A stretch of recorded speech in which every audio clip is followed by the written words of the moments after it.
Assalamualaikum warahmatullahi wabarakatuh.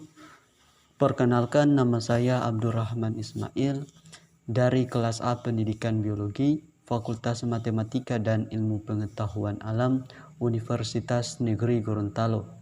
Baik, pada kesempatan kali ini saya akan menjelaskan materi mengenai konsep eduwisata dalam pembelajaran biologi.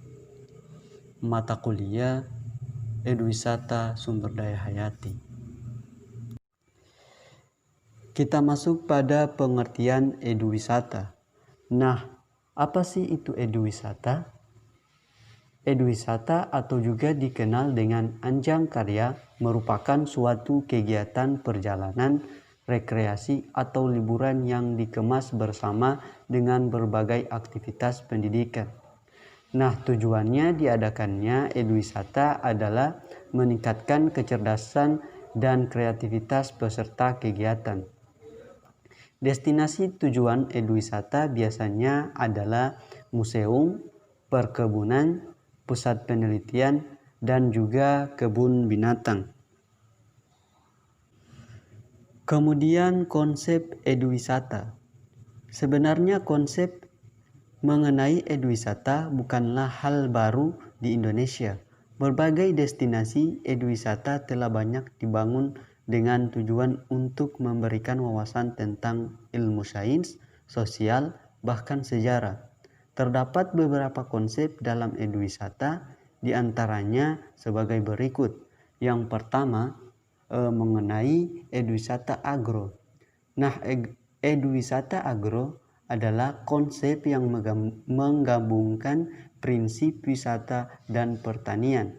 Dalam hal ini, wisatawan akan memperoleh wawasan tentang pertanian dengan praktik langsung di sawah atau perkebunan.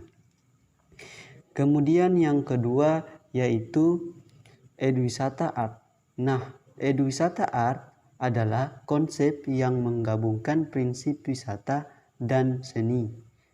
Destinasi eduwisata art biasanya adalah museum-museum yang memamerkan berbagai karya seni seperti lukisan, keramik, dan juga patung. Kemudian yang ketiga itu eduwisata histori. Nah, eduwisata histori adalah jenis eduwisata ini bertujuan memberikan wawasan sejarah suatu tempat di masa lalu. Destinasi eduwisata histori biasanya adalah museum yang berisi koleksi benda-benda penting di masa lampau. Kemudian yang keempat yaitu eduwisata sains. Nah, eduwisata sains ini adalah eduwisata mengajak belajar tentang aplikasi ilmu sains dengan cara menyenangkan. Destinasi eduwisata sains yang dapat dikunjungi di Indonesia diantaranya adalah planetarium. Nah, selain 4 jenis eduwisata di atas tadi, masih banyak lagi jenis eduwisata lainnya yang mengingat bahwa ilmu pengetahuan akan terus mengalami perkembangan seiring dengan kemajuan peradaban manusia. Eduwisata memiliki prospek yang cerah di masa depan karena akan selalu diminati oleh wisatawan yang turut serta membawa anak-anaknya. Jadi di kalangan anak sekolah dan mahasiswa merupakan konsumen yang seringkali memiliki minat besar terhadap eduwisata. Profil total yang dapat diraih dengan menjual produk wisata eduwisata dapat mencapai 25-40% dan akan naik berkali-kali lipat saat hari libur. Nah, bisa dikatakan bahwa eduwisata tidak akan pernah ada matinya. Selama masih ada instansi pendidikan, maka eduwisata akan selalu diminati. Dalam pembelajaran biologi, guru lebih menekankan atau menonjolkan penguasaan pengetahuan tentang materi-materi biologi saja. Belum sampai pada pengaplikasian pengetahuan dalam kehidupan nyata. Hal ini disebabkan karena strategi pembelajaran yang dilakukan guru cenderung tradisional dengan tidak melibatkan siswa secara aktif. Menurut Aswita 2015 mengatakan para guru kurang menggali potensi siswa, tidak mendorong siswa untuk aktif dalam mencari pengetahuan dan keterampilan. Pembelajaran biologi masih didominasi dengan metode ceramah, interaksi antar subjek belajar dengan objek belajar biologi masih minim, sedangkan hakikat pembelajaran biologi adalah terjadinya interaksi yang sesungguhnya antara subjek dan objek belajar biologi. Objek belajar biologi berupa makhluk hidup dan segala aspek kehidupan. Masuk pada konsep edwisata dalam pembelajaran biologi.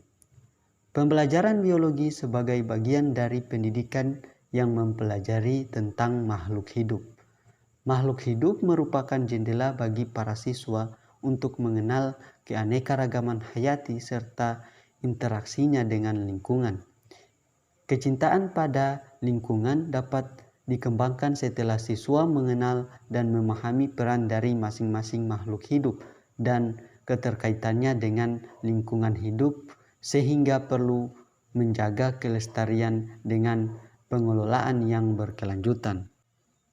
Pembelajaran biologi pada dasarnya memiliki hubungan dengan alam dan lingkungan sekitar, sehingga guru dituntut dapat memanfaatkan potensi alam dan fenomena lingkungan sebagai sumber belajar dengan memotivasi dan membimbing siswa pada kegiatan penginderaan seperti mengamati, menerima, menggali, dan mengelola informasi yang dijumpai oleh siswa.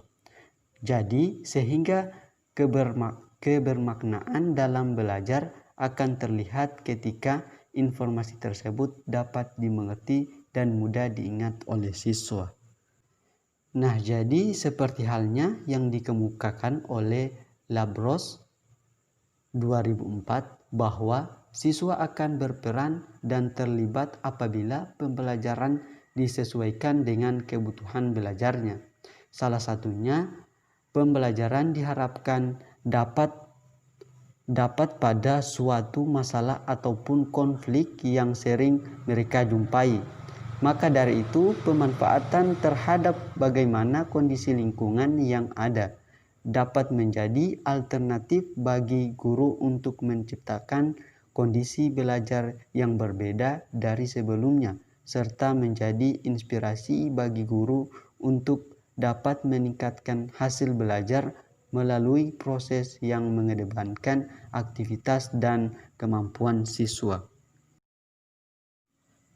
Baiklah, itulah pemaparan materi mengenai konsep edwisata dalam pembelajaran biologi. Lebih dan kurangnya saya mohon maaf. Wabillahi taufiq wal hidayah. Wassalamualaikum warahmatullahi wabarakatuh.